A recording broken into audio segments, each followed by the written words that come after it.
Assalamualaikum warahmatullahi wabarakatuh. Bismillahirrahmanirrahim. Alhamdulillahi rabbil alamin. Wassalatu wassalamu ala asyrafil anbiya'i wal mursalin wa ala alihi wa sahbihi ajma'in. Subhanaka la ilma lana illa ma 'allamtana innaka antal alimul hakim. Wa tub 'alaina ya maulana innaka antat tawwabur rahim.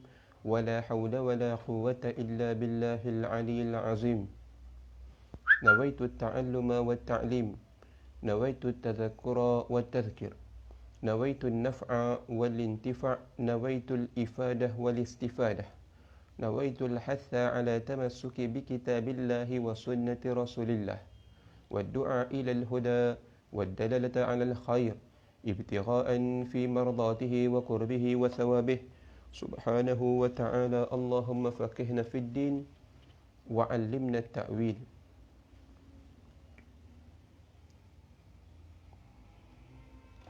Baik. Kita sambung pengajian kita yang lepas di dalam pengajian kitab Taqribul Ikhwan karangan Syekh Abdul Qadir ataupun Ayah di Sekam Al-Fatani. Pada muqaddimah ataupun nasihat yang disampaikan oleh Tuan Guru rahimahullahu ta'ala. Qala al-musannif rahimahullahu ta'ala wa nafa'ana bihi wa bi'ulumihi fid darain amin.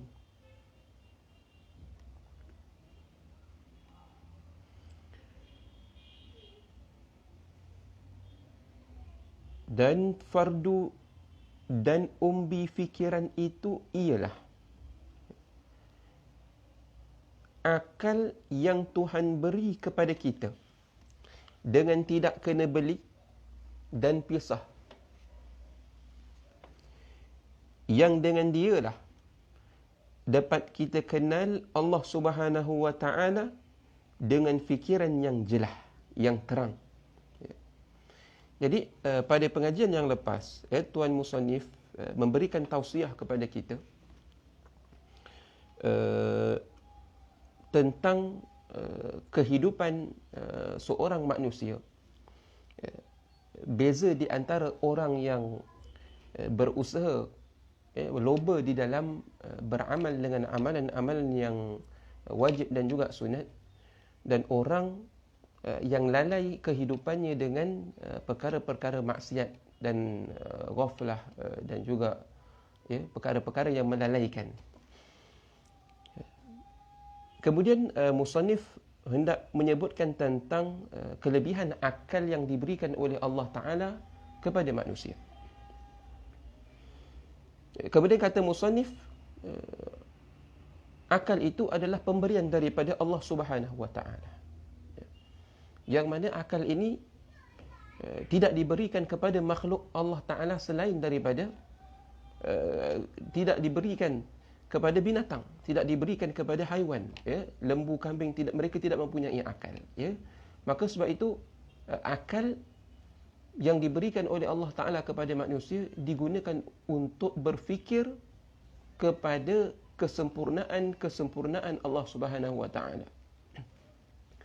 Dan akal juga adalah tempat gantungan taklif bagi seseorang.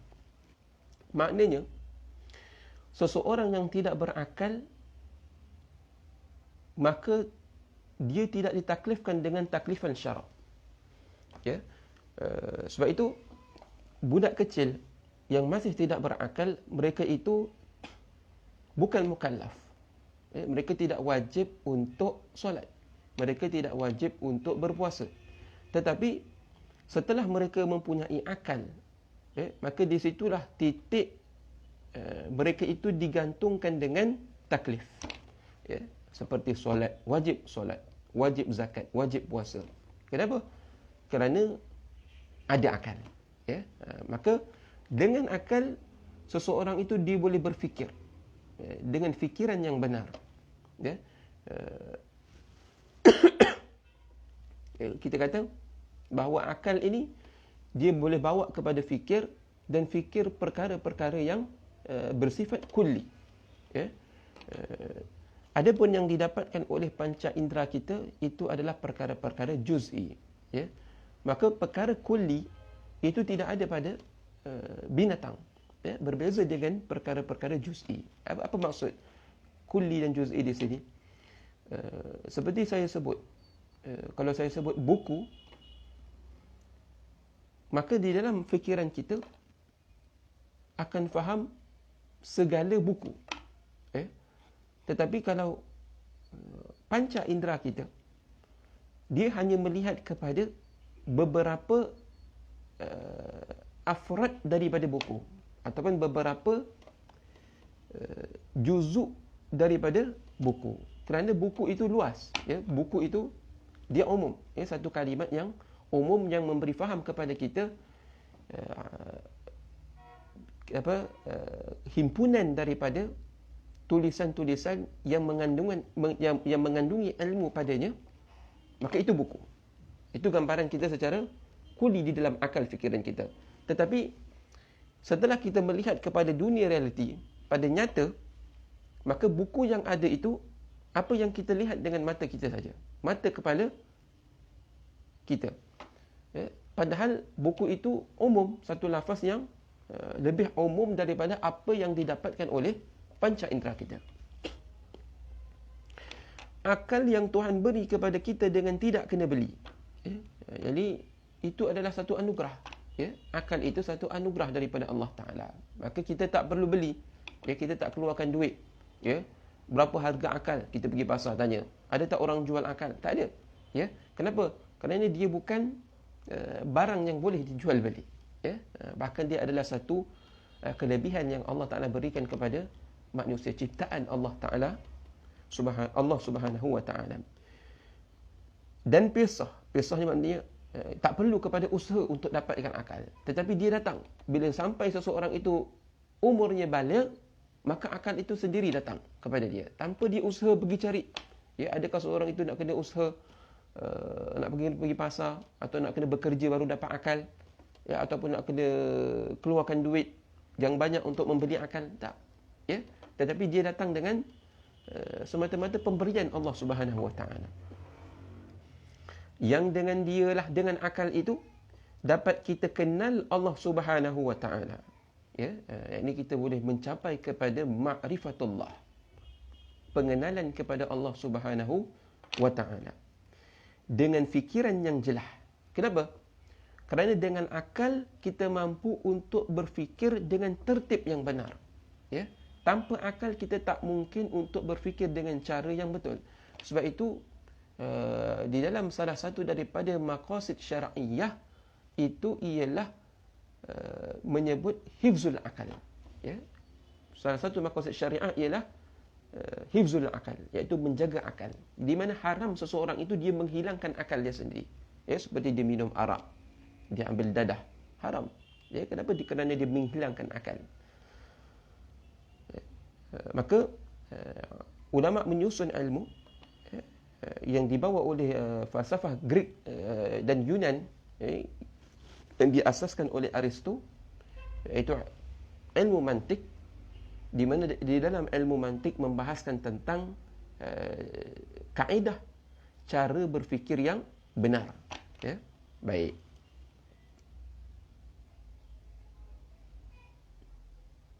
Ya, maka dengan cara fikiran yang benar, kita akan sampai kepada matlamat kita. Kita akan dapat ilmu yang asalnya kita jahil tentang ilmu tersebut. Dan ilmu itu terbahagi kepada dua, ada yang berbentuk tasawuri dan juga ada yang berbentuk tasdiqi. Tak apa, itu dalam perbahasan ilmu mantik. Kemudian fikiran yang jelas, yang terang, ini yang jelas. Kemudian daripada sudah mengerti kita dan beza kita akan hukum-hukum akal. Ini dengan akal juga kita mampu untuk membezakan di antara hukum akal dan hukum adat. Kita boleh bezakan di antara dua perkara ini. Yang mana hukum akal, yang mana hukum adat. Kerana banyak daripada orang itu tergelincir di dalam memahami dalam membezakan di antara hukum akal dan juga hukum adat. Ya, ya seperti seorang yang sakit, dia ambil ubat. Maka ketika mana dia mengambil ubat, bagaimanakah cara dia memahami bahawasanya ubat itu boleh menyembuhkan penyakit bagi dia? Bagaimana dia memahami? Adakah dia memahami secara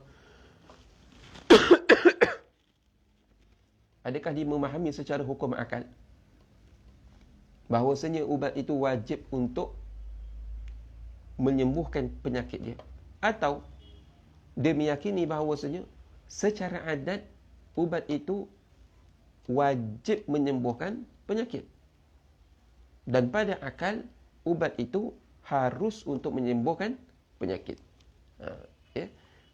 Bila mana tidak dapat membezakan di antara hukum akal dan juga hukum adat, maka akan berlaku kekeliruan di situ. Itu kata musannif pesan, dan hendaklah saudara tahu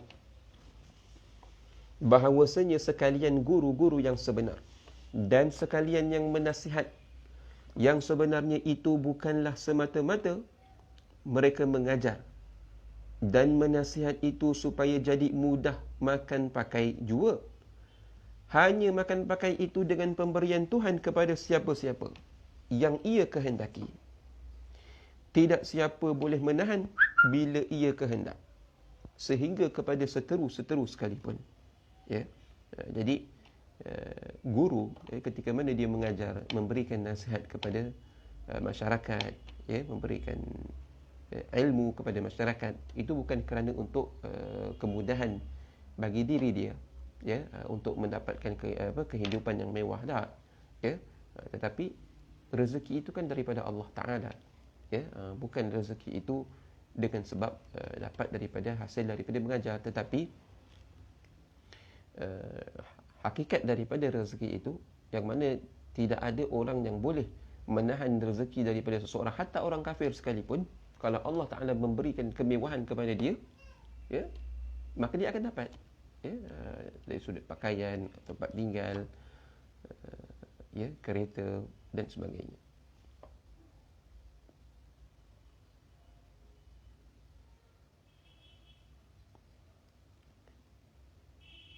Hanya makan pakai itu dengan pemberian Tuhan kepada siapa-siapa yang ia kehendaki. Tiada siapa boleh menahan bila ia kehendak, sehingga kepada seteru-seteru sekalipun. Maka banyaklah kita berterima kasih kepada budi Tuhan yang membezakan kita dengan binatang-binatang yang lain itu dengan pandai bergamak dan berfikir. Maka silakanlah kita belajar hukum-hukum akal dan juga hukum-hukum adat, supaya jangan jadi semabur kita. Semabur di sini yakni keliru, supaya dengan kita mempelajari mana tanda kita syukur kepada nikmat akal yang Allah berikan kepada kita, ialah dengan kita mempelajari hukum akal. Sebab kata ulama, orang yang tidak mengetahui hukum akal, maka dia adalah orang gila. Orang yang tidak berakal itu adalah seperti orang gila. Kerana dia tak tahu macam mana cara berfikir yang betul. Kalau kita mendalami ilmu mantik, kita akan nampak di mana banyak kesilapan-kesilapan cara seorang manusia itu dia berfikir. Imma sama ada kerana kita ni manusia, kita tak lepas daripada terpengaruh dengan sekitar kita, keluarga kita, masyarakat kita, kawan-kawan kita, ekonomi kita. Jadi ini semua akan mempengaruhi fikiran kita. Kalau kita tidak ada kaedah yang lurus di dalam berfikir, maka kita akan tergelincir di dalam cara berfikir, sehingga kita salah meletakkan hukum. Hakada. Maka kata Tuan Guru, maka silakanlah kita belajar hukum-hukum akal dan juga hukum-hukum adat, supaya jangan jadi semabur kita antara keduanya, supaya kita tak terkeliru, tak tertukar di antara hukum akal dan juga hukum adat. Maka jadilah i'tiqad kita kepada barang yang bersangkut paut dengan Tuhan dan Rasul dan sebagainya. Maka dengan sebab kita dapat membezakan hukum akal dan juga hukum adat, maka itu kita mampu kata musannif, i'tiqad kita yang bersangkut paut dengan Tuhan dan Rasul dan sebagainya itu kurang kejam. Kerana apa? Kerana kita keliru.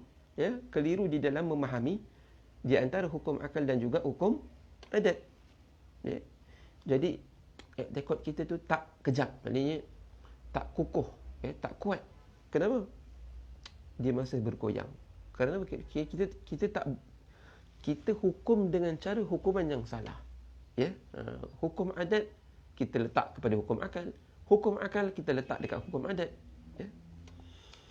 Dan jika kejap sekalipun, maka dengan dakwa bibir mulut jua, walaupun kita kata tak, aku i'tiqad Tuhan itu satu, maka itu dengan dakwa bibir mulut saja. Yang mana sebenarnya kita cakap tanpa kita ada dalil. Kita bercakap tanpa ada dalil, maka itu akan membawa kepada akidah kita kurang kejam, tak kukuh dalam, sebab kita tak memahami secara detail, tafsir satu persatu daripada hukum akal dan juga hukum adat. Maka dengan itu kita akan jadi ragu-ragu terhadap akidah kita. Maka dengan dakwa bibir mulut jua, yang ialah hakikatnya dinamakan taklid.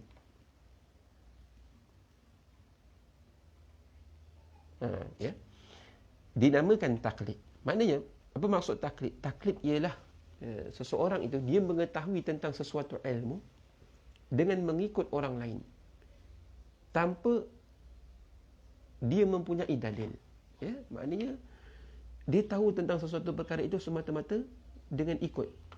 Siapa ajar, mana kamu tahu Tuhan satu? Dulu belajar. Cikgu ajar Tuhan satu. Mana dalil? Tak tahu. Kenapa? Tak belajar. Sebab apa? Sebab tak belajar. Ini musibah. Musibah. Taklid. Banyak sekali. Bukan masalah besarnya pada masalah ketuhanan. Masalah ketuhanan, akidah. Bahkan taklid ini juga berlaku dalam masalah perkara-perkara dunia, masalah politik. Tengok macam mana orang-orang kalau dia nak memimpin satu umat ataupun bangsa, dia bodohkan orang itu dengan taklid. Di mana masyarakat tak mampu untuk berfikir. Apa dalil perkataan kamu ini benar? Masyarakat tak mampu untuk menilai. Ketika itu, itulah cara, di antara cara untuk kita kata untuk memesongkan orang lain. Dalam akidah lagi bahaya. Kalau kita taklid. Jika secukup-cukup lancar pada sebutan sekalipun. Walaupun seorang itu lancar sebutan dia, dia hafal sifat 20, dia hafal matan. Bukan soalnya bukan masalah menghafal matan ataupun menghafal sifat 20, tetapi yang dikehendaki dalam ilmu tauhid ini ialah faham, faham pada ilmu yang dipelajari. Itu murad di dalam ilmu tauhid. Walaupun seorang itu dia tak hafal matan aqidatul awam, dia tak hafal matan jauharah, dia tidak hafal sifat 20 sekalipun, tetapi dia memahami intipati daripada sifat 20, maka itulah murad yang dikehendaki dalam perbicaraan ilmu tauhid. Ini kena faham. Bahkan ilmu-ilmu lain pun macam tu. Ilmu nahwu. Kerana apa? Kerana di antara faham dan menghafaz ilmu, dia tidak ada talazum di antara keduanya. Tidak ada talazum. Adakah setiap orang yang memahami ilmu dia mesti hafaz ilmu tersebut? Tak. Adakah setiap orang yang menghafaz ilmu dia mesti memahami ilmu tersebut? Tak. Ya. Kita tak ada kata syarat untuk memahami ilmu mesti hafaz. Tak. Syarat untuk hafaz ilmu mesti faham. Tak juga. Ya, kerana tidak ada talazum di antara keduanya. Maka tetapi asas di dalam ilmu itu faham. Dan bagaimana kita mentadbikkan, kita meletakkan ilmu kita pada realiti sebenar. Hakala. Itulah ilmu. Ya. Jadi ilmu itu dia bukan sekadar teori, tetapi dia adalah praktikal di dalam kehidupan. Ya. Kalau akidah, dia praktikal dalam sudut akidah. Kalau ilmu fiqh, dia praktik dari sudut amal ibadat kita, muamalat, munakahat, jinayat. Kalau tasawuf, dia praktik dari sudut hati kita. Ya. Kalau ilmu mantik, dia praktik dari sudut cara kita berfikir dalam meletakkan hukum pada sesuatu. Kalau ilmu usul fiqh, dia mempraktikkan kita bagaimana kita mengistinbat hukum daripada Quran dan As-Sunnah. Hakala. Ya. Begitu, itu ilmu. Ya, bukan. Jadi ilmu itu yang dituntut ialah faham. Ya, faham itu yang paling utama. Ya, adapun untuk menguatkan ilmu itu dengan hafaz. Ya, maka kalau orang yang hafaz ilmu dan dia faham ilmu, maka itu paling baik. Tetapi kalau dia hafaz ilmu tetapi dia tak faham ilmu, itu lebih baik dia faham daripada dia menghafaz. Ya, orang yang faham ilmu tanpa dia hafaz itu lebih baik daripada orang yang hafaz tanpa faham. Ya, kerana yang dituntut, kerana bagaimana seorang dia nak beramal dengan ilmu kalau dia tak faham ilmu. Ya, baik.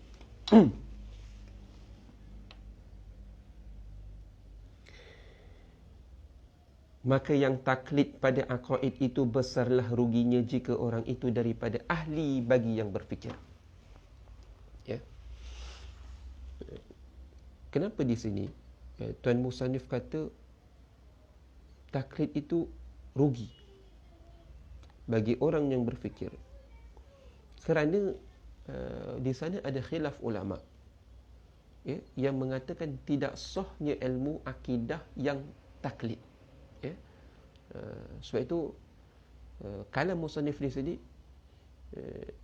kata musannif rahimahullah ta'ala, besar ruginya. Maknanya ihtimalnya di sini musannif dia cakap ini di atas pendapat yang mengatakan al-muqallidu kafirun. Ya, kita boleh ihtimal situ. Ya, kerana memang ada setengah ulama seperti al-Imam As-Sanusi dan juga Ibnu Arabi, ya, Abu Bakar Ibnu Arabi Al-Maliki, ya, yang mengatakan bahawa orang muqallid itu kafir. Ya, tapi pendapat itu dhaif. Ya. Jadi sebab itu musannif kata rugi jika orang itu daripada ahli yang berfikir. Kerana orang yang maksud berfikir di sini ialah ahli nazar, maknanya dia mampu untuk memikirkan dalil-dalil sifat-sifat Tuhan. Ya. Jadi dengan sebab dia mampu untuk berfikir, maka dia diwajibkan untuk mempunyai dalil. Atas kaul yang muktamad, orang yang mampu untuk berfikir, dia wajib untuk berfikir, yakni dia wajib untuk mempunyai dalil di dalam i'tiqad sifat-sifat Allah dengan dalil ijmali.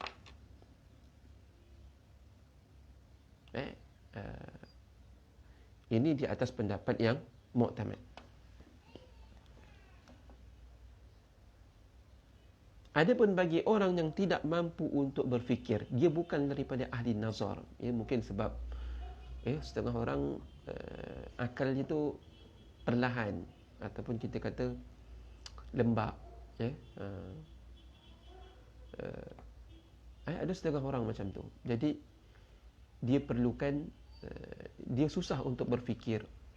Jadi orang macam ni dia dimaafkan daripada mempunyai dalil di dalam bab keimanan. Ya, dia diuzurkan. Ya, dia tak berdosa. Ya. Berbeza kalau orang itu dia mampu untuk berfikir tapi dia tak berfikir, itu berdosa. Ya. Ini di atas pendapat yang mu'tamad. Maka sekurang-kurang dalil, kita kata dalil ijmali. Ya. Baik.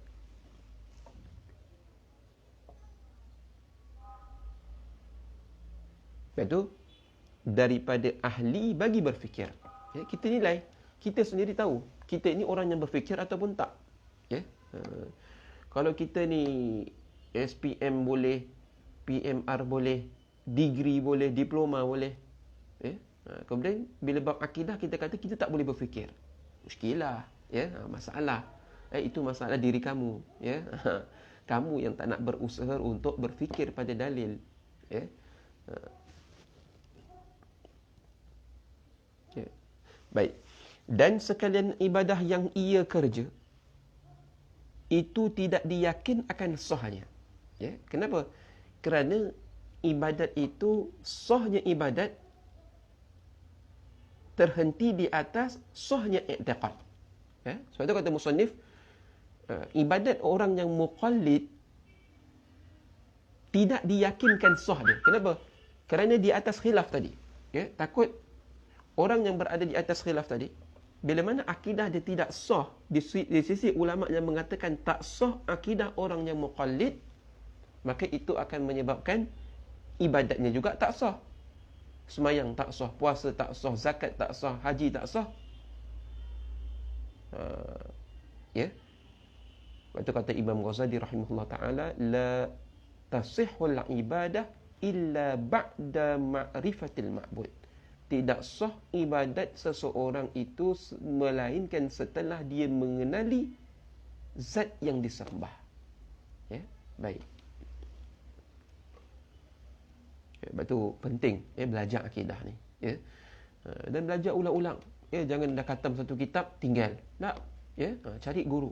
Terus cari guru yang mengajar kitab-kitab tauhid, sehingga kita boleh memahami isi kandungan daripada kitab tauhid.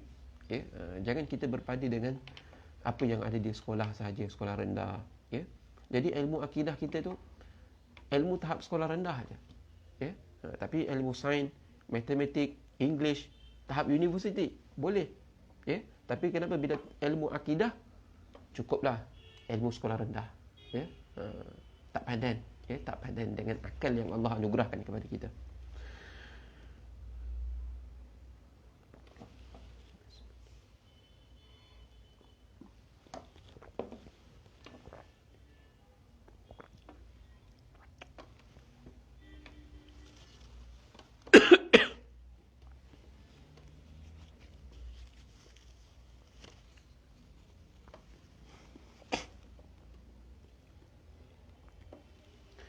Hendaklah saudara-saudaraku sedarkan bahawasanya ilmu tauhid ini bukan sekali-kali ilmu yang seperti belajar Fatihah dan At-Tahiyyat.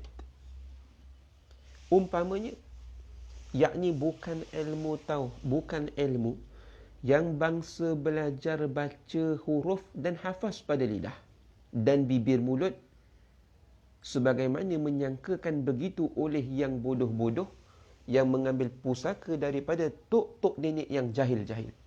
Ya, tengok. Itu kata musannif. Ya. Jangan kita sangka ilmu tauhid itu dia macam belajar Fatihah. Ya, hafaz, betulkan sebutan, kemudian baca. Tak, dia bukan macam tu. Ya. Tetapi dia berhajat kepada fikir. Ya, ada usaha untuk berfikir kepada dalil. Ya. Ada usaha untuk perah otak. Ya, untuk fikir kepada apa bukti-bukti kesempurnaan Allah Ta'ala. Ya. Itu akal. Ya. Jadi bukan Allah Ta'ala bagi akal itu sia-sia. Ya. Jadi kalau Fatihah kita hafaz, kita betulkan sebutan, ya, jaga baris semua, makhraj, kemudian kita baca apa yang kita hafaz. Ya. Tetapi ilmu tauhid itu bukan tuntutan dalam ilmu tauhid. Itu tajwid. Itu dalam ilmu tajwid. Ataupun dalam bacaan Fatihah kita dalam solat. Ya. Rukun-rukun qauli. Itu kena dengan tajwid yang betul. Tapi ni bahagian ilmu akidah ni jangan kita samakan dengan ilmu tauhid. Ya. Kerana tuntutan dia berbeza. Ya. Tuntutan dalam ilmu tajwid Tidak seperti tuntutan di dalam ilmu akidah. Ya. Umpamanya, yakni bukan ilmu yang bangsa belajar baca huruf dan hafaz pada lidah dan bibir mulut sebagaimana yang menyangkakan begitu oleh orang yang bodoh-bodoh yang mengambil pusaka daripada tok-tok nenek yang jahil-jahil. Dia bukan setakat hafaz. Kita kata kita dah hafaz matan Kharidah Bahiyah, kita dah hafaz matan Jawharatul Tauhid, kita dah hafaz Aqidatul Awam. Adakah dituntut kita untuk menghafaz untuk sah akidah kita? La. Ya, tidak. Ya, tapi yang dituntut itu ialah faham. Ya, faham tentang apa ilmu yang kita belajar. Kandungan daripada ilmu tauhid. Itu yang dituntut dalam ilmu tauhid. Sebab itu, orang yang memahami ilmu tauhid tanpa hafaz itu lebih baik daripada orang yang menghafaz tanpa faham. Ya. Kerana bagaimana seorang yang menghafaz tanpa faham, dia nak beramal dengan i'tiqad yang sebenar. Ya. Dia tak mampu. Ya, akhirnya macam budak-budak. Ya. Allah wujud kidam baqa ilal akhir. Ya. Dia baca. Cuba tanya, apa wujud Allah? Apa kidam Allah? Tak faham. Ya. Apa baqa Allah? Apa maksud Allah wahdaniyah? Ya. Apa maksud Allah wahdaniyah? Adakah maksud satu yang kita faham? Ya. Oh, pennya dia satu. Kita ada. Inilah maksud dia, Allah satu juga macam ni. Ya, bukan itu maksudnya. Ya, itu nak faham apa maksud wahdaniyah yang dimaksudkan oleh para ulama. Ya. Ya. Oh, saya pun satu juga macam tu. Ya. Orang yang nama Muhammad Syahir bin Burhanuddin, yang saya tahu satu je. Saya lah. Adakah maksud Allah wahdaniyah, Allah satu, itu sebagaimana saya faham, saya satu macam tu. Ya, jadi kalau orang yang tak faham tentang apa maksud ulama dengan Allah Ta'ala itu bersifat wahdaniyah, esa,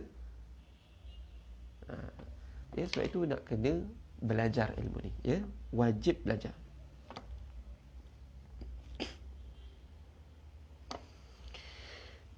Itu setengah orang-orang faham bahawa ilmu akidah ni dengan hafaz. Maka itu adalah fahaman yang salah. Ya. Hanya ialah ilmu yang menyuluh kita dengan dia dengan fikiran yang insaf. Supaya tertarik pengertian satu-satu sifat hingga tertanam yakin di dalam hati-hati kita.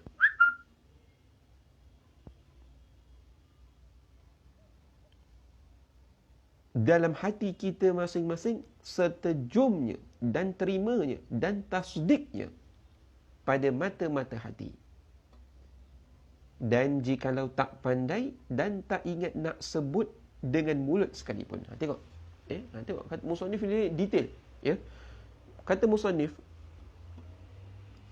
ilmu ini dia ilmu yang membawa kita kepada fikiran yang insaf. Supaya kita boleh memahami satu-satu daripada sifat-sifat Allah Ta'ala sehingga sifat-sifat itu akan tertanam di dalam hati kita. Ya? Sifat-sifat kesempurnaan Allah Ta'ala itu, ya, kita ikat di dalam hati kita dengan jazam. Ya? Itu maksudnya. Ya? Kita terima dengan yakin. Ya? Kenapa? Kerana kita memahami ilmu ini. Ya? Kita memahami ilmu ini. Ya.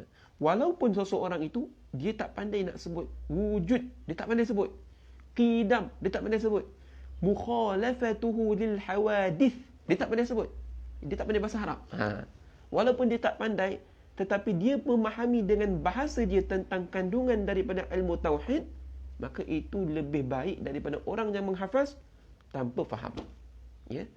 Dia bukan setakat kita nak betul macam mana sebut sifat Allah mukhalafatuhu. Tak. Ya, itu bukan, dia bukan ilmu tajwid. Ya, ilmu tauhid ini dia bukan ilmu tajwid. Ya, dia bukan ilmu kita hafal semata. Tidak. Tetapi dia ilmu faham tentang isi kandungan daripada ilmu tauhid. Ya. Ya, kerana itulah tuntutan utama dalam ilmu tauhid. Maka sia-sialah orang-orang yang berharap kepada semata-mata ingat dan lancar pada bibir-bibir mulut jua, dengan tak tahu maksud dan tujuan perkataan-perkataan yang ia hafaz itu. Sia-sia. Ya? Orang yang hafaz, sebut lancar, dia hafal semua matan-matan dia hafal, tapi dia tak faham kandungan daripada apa yang dihafaz, sia-sia. Dengan tak tahu maksud, macam orang mengaji matan Ajurumiyah, hafaz Alfiyah Ibn Malik, hafaz, matan Ajurumiyah hafal, Amsalatul Tasrif hafal, ini kalau dalam ilmu bahasa Arab, hafaz. Cuba baca kitab Arab, tak boleh baca, sangkut. Tengok, faedah ke tak faedah apa yang dihafaz. Ketika itu tak sampai matlamat kepada belajar ilmu tadi. Kerana belajar ilmu nahu tujuannya supaya kita boleh memahami kitab-kitab Arab. Itu faedah. Kita boleh baca dan kita faham kandungan daripada kitab-kitab Arab. Itu faedah dia. Bukan setakat disuruh hafal, melagukan, tak. Tetapi yang dituntut ialah kita boleh baca satu persatu, setiap halai. Faham maksud yang dikehendaki oleh musannif dalam kitab-kitab Arab. Kerana ilmu syariah itu dibahaskan secara meluas di dalam bahasa Arab. Maka seseorang yang nak terjun mendalami di dalam ilmu agama, ilmu syariat, maka dia kena faham bahasa Arab. Maka jalan untuk memahami bahasa Arab ialah dengan memahami nahwu dan saraf. Tetapi kalau dia hafaz al-kalamu huwal lafzu al-murakabu al-mufidu, dia tak faham apa yang dia hafaz. Dia tak tahu macam mana cara nak menggunakan hafazan dia tadi, kerana dia tak faham intipati yang dihafaz, maka itu tidak sampai kepada matlamat pembelajaran itu. Begitu juga ilmu mantik, usul fiqh, hafal matan waraqat, hafal matan sulamun awraq, hafal. Tetapi yang dituntut daripada ilmu tadi bukan setakat hafal, tetapi macam mana cara kita menggunakan ilmu tadi dalam ilmu yang lain. Nanti sebab apa? Sebab contoh, dalam hasiah-hasiah kitab-kitab akidah, fiqh, itu akan disebut dalam perbahasan-perbahasan yang tinggi, akan diselitkan dengan perbahasan-perbahasan mantik, usul fiqh, kerana ini ilmu alat, di mana ilmu alat ini yang menyampaikan kepada maksud, iaitu ilmu tauhid dan ilmu fiqh. Jadi bila disebut tentang alat ini, macam mana cara ulama menggunakan, ketika itu kita kena memahami perbahasan tadi, faham, bukan dia suruh hafal. Supaya apa? Kerana orang yang faham tentang satu-satu ilmu, walau bentuk apa masalah yang datang sekalipun dalam bentuk yang berbeza, tetapi dia memahami satu kaedah asas untuk menyelesaikan masalah tadi. Hakata. Sebab itu hari ini ilmu itu menjadi sempit. Kenapa? Kerana kita ini berpada dengan apa yang ada dalam kitab. Tak boleh. Tetapi ilmu ini dia perlu ada tatbik. Maknanya kita menyesuaikan ilmu yang kita pelajari itu kepada isu semasa. Ilmu ini dia bukan jumud, dia bukan berbentuk jumud. Apa yang ada dalam kitab itu saja. Tak. Tetapi yang kita mahukan ialah faham kaedah itu, dan kemudian bila datang masalah dalam pelbagai bentuk, kita mampu untuk menghadapi. Aywa. Sebab tu kata ulama, ar-rijal la yaqifu 'alal mithal. Ataupun ar-rijal la yaqifu indal mithal. Seorang lelaki dia tak terhenti di atas misal.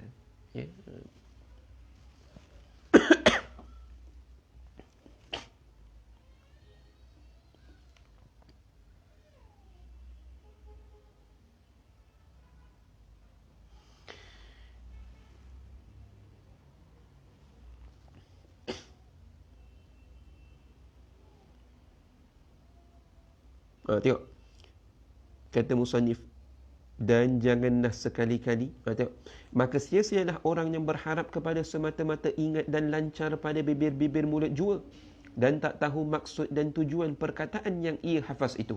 Sia-sia. Dan jika dipujikan dia sekalipun, ada orang, orang dia menghafaz kerana apa? Kerana mahukan pujian orang.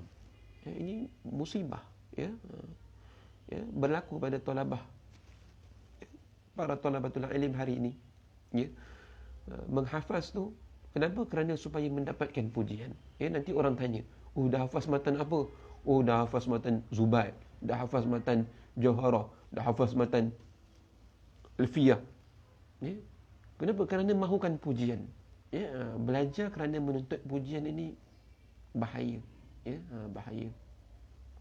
Kerana bukan lagi matlamat untuk takwa kepada Allah Ta'ala, untuk memahami dengan cara yang betul supaya kita dapat beramal dan kemudian besok kita dapat mengajarkan dengan cara yang betul kepada orang lain. Ini semakin lama semakin luput daripada para penuntut ilmu. Waktu kena muhasabah benda ni. Kadang-kadang kita tengok orang sibuk untuk lebih tekankan kepada lagu-lagu dalam menghafaz. Kalau matlamat daripada menghafaz tadi itu betul, tetapi kalau matlamat kerana untuk mencari kemasyhuran supaya dipuji orang, itu musibah, muskilah macam tu.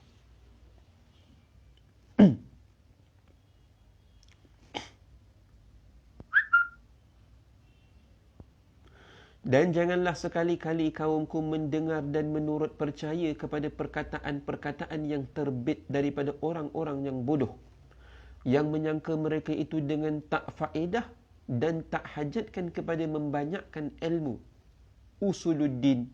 Maka umpama ini perkataan asalnya terbit daripada yang dengki-dengki, yang suka nak mengajakkan orang-orang awam kepada kebebasan dunia, yang ialah terlebih busuk daripada bangkai-bangkai. Musannif kata, kita jangan terpengaruh dengan perkataan-perkataan orang yang mencela kepada orang yang memperbanyakkan ilmu, memperbanyakkan mempelajari ilmu tauhid, ilmu kalam, ilmu usuluddin. Setengah orang tak suka mempelajari ilmu usuluddin. Katanya ini ilmu falsafah Greek Yunan. Ini ilmu asalnya ilmu daripada orang kafir. Ini bukan ilmu, Nabi tak ajar ilmu ni pada kita. Nabi tak ada ajar kepada kita suruh berfikir dengan akal. Kita dah ada Al-Quran dan As-Sunnah. Jangan termakan dengan perkataan-perkataan orang-orang yang bodoh seperti ini. Kerana mereka ini hanyalah dengki, dengki kepada kita yang membanyakkan mempelajari ilmu usuluddin. Kerana apa? Kerana ni mereka ini tidak lain dan tidak bukan hanya untuk mengajak orang-orang awam kepada kebebasan dunia. Nak enjoy, tak nak bersusah payah dalam mempelajari ilmu yang membahaskan tentang sifat-sifat Allah, tetapi nak menyibukkan manusia kepada perkara-perkara duniawi.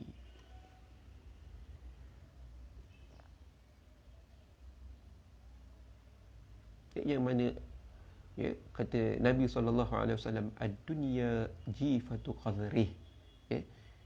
Dunia itu adalah bangkai, busuk daripada bangkai. Dan kebebasan-kebebasan itulah juga terlompat-lompat dan tercengangnya kelakuannya.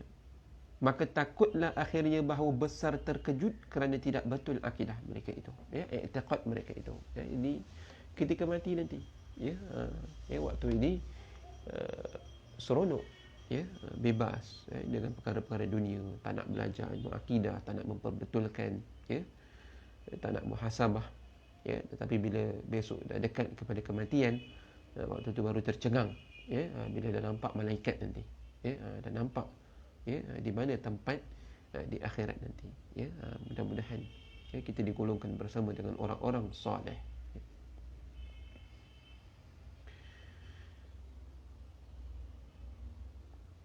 ataupun sepanjang masa di dalam taklid yang dikhilafkan pada sahnya. Tengok, khilaf sah, bahaya kalau kita berada di dalam akidah orang yang taklid, di mana di sana adanya khilaf di kalangan para ulama kepada sahnya ilmu tersebut, sahnya akidah orang yang bertaklid pada ilmu tersebut. Ini masalah dalam ilmu akidah. Adapun dalam ilmu fiqh itu wajib taklid. Ilmu akidah wajib untuk yakin. Maksud yakin ialah kita mengetahui sesuatu ilmu itu dengan dalil, sekurang-kurang dalil adalah dalil ijmali. Padahal comel-lote rupa mereka itu yang tak disangka-sangka, muka cantik, tapi dalam hodoh, dalamnya mana? Akidah, isi hati tu. Kerana apa? Kerana tak diisi, tak faham tentang sifat-sifat Allah. Daripada keturunan yang baik, bangsawan, rupa cantik, pandai, ilmu akademik, tapi rupa-rupanya akidah rosak. Rupanya mujassimah, rupanya musyabbihah, rupanya khawarij, mu'tazilah, syiah, rosak akidah, kerana tak mempelajari ilmu tauhid, sifat 12.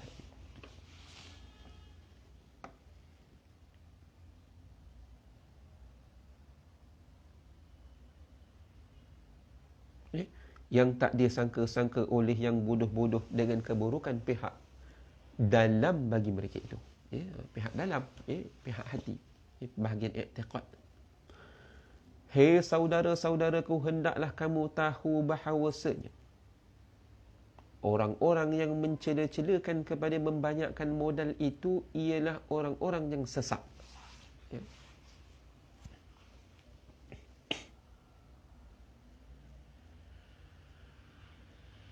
Dan yang bodoh-bodoh.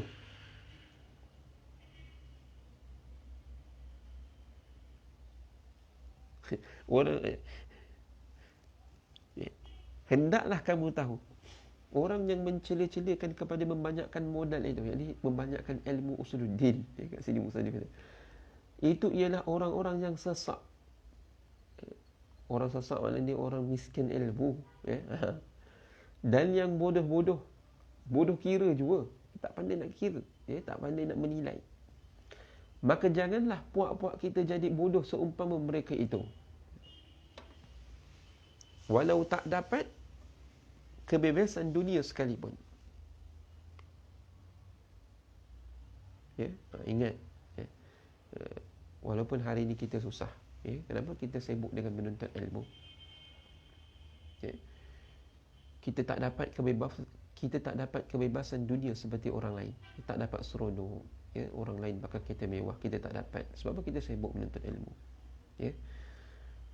Ini pesan musannif ni kepada anak-anak penuntut ilmu, orang-orang yang belajar, sibuk hari dia dengan belajar.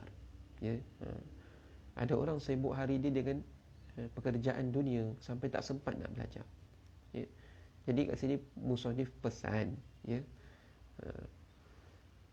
kita ni walaupun kita tak dapat kebebasan dunia sekalipun, tak dapat senang seperti mana orang lain, hari-hari cari duit, tak cukup kerja full time, kerja part time, bisnes lagi, side income lagi, kita jangan terpengaruh dengan orang-orang ini. Mereka ini, mereka mencela kepada orang yang sibuk belajar. Apa ni tak kerja, apa ni orang semua sibuk cari duit, dia belajar je. Ada setengah orang macam tu.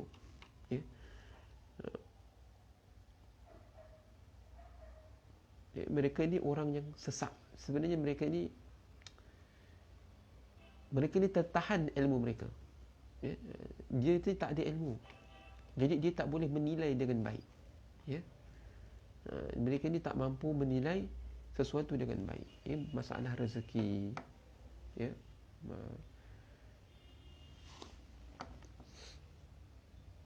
Dan berusahalah kita kepada gergaji kayu umpamanya. Maksudnya gergaji kayu ni apa? Kerja sendiri. Nak usaha sendiri. Usaha atas titik peluh kita sendiri. Jangan kerja makan gaji. Maknanya kalau orang yang usaha sendiri, dia ada masa tu lebih untuk dia tumpu untuk belajar. Berbanding dengan orang yang makan gaji. 8 masuk kerja, 5 keluar kerja. Dia ni terikat waktu dia daripada belajar, menuntut ilmu. Tetapi orang yang kerja sendiri, kalau ada kelas dia boleh datang, dia boleh belajar. Dan ini dia tak disibukkan dengan pekerjaan-pekerjaan dunia. Dan pekerjaan sendiri ini dia lebih bersih, lebih suci rezeki dia, diyakinkan halal. Yang telah diyakinkan halal kerjanya dan upahannya, kerana kita sendiri yang usaha. Tak ada jalan mudah untuk untuk dapat duit ni. Kena usaha. Tetapi usaha dia usaha yang halal lah.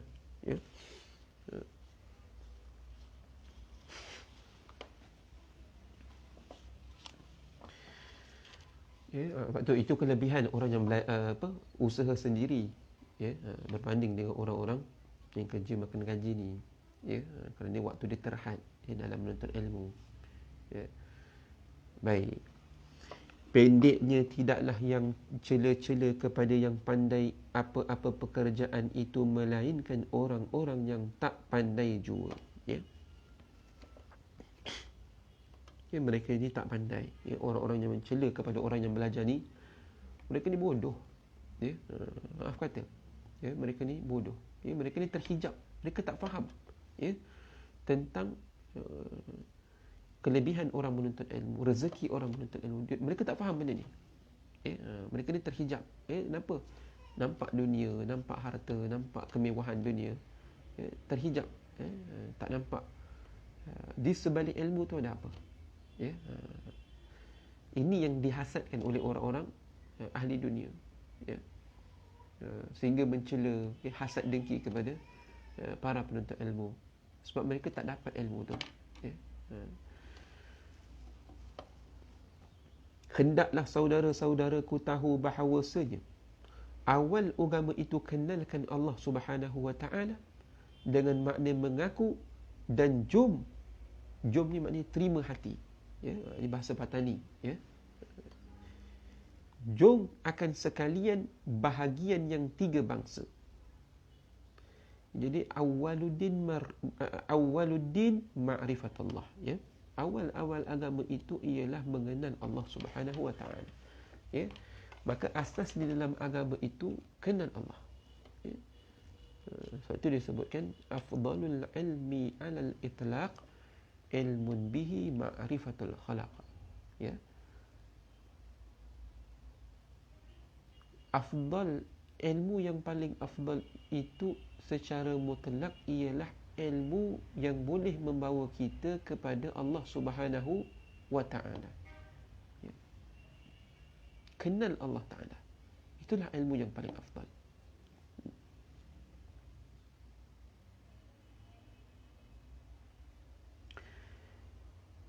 Dan jom akan sekalian bahagian yang 3 bangsa yang bersangkut paut dengan dia, dengan Allah Subhanahu wa ta'ala. Dan kenal, dan jom pula akan rusul dengan makna begitu juga.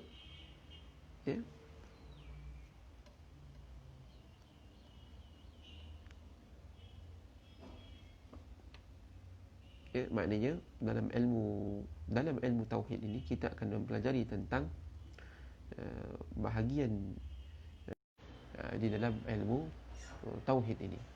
Ada 3 pembahagian, uluhiyah, nubuwah dan juga sam'iyah.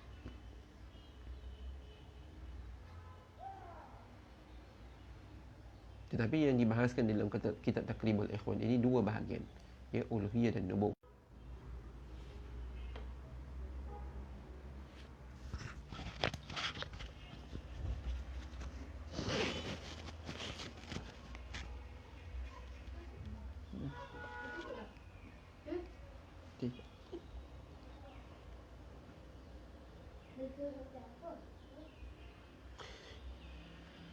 Ada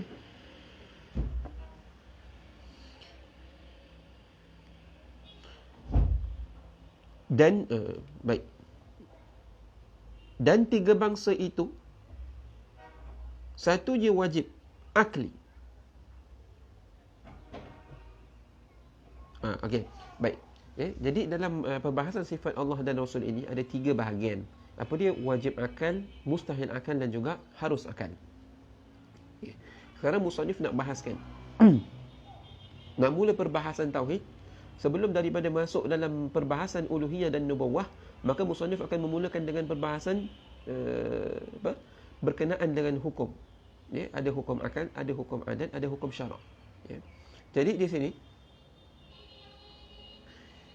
kita sebut bahawa dalam pembahagian yang kita akan belajar nanti, dua bahagian tadi, apa dia? Uluhiyah dan nubuwah. Di sana di bawah pembahagian uluhiyah itu terbahagi kepada tiga bahagian. Apa dia?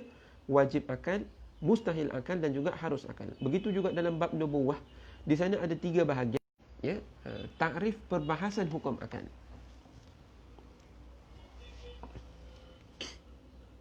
Okey, kita masuk sikit. Dan tiga bangsa itu satunya wajib akli, keduanya mustahil akli.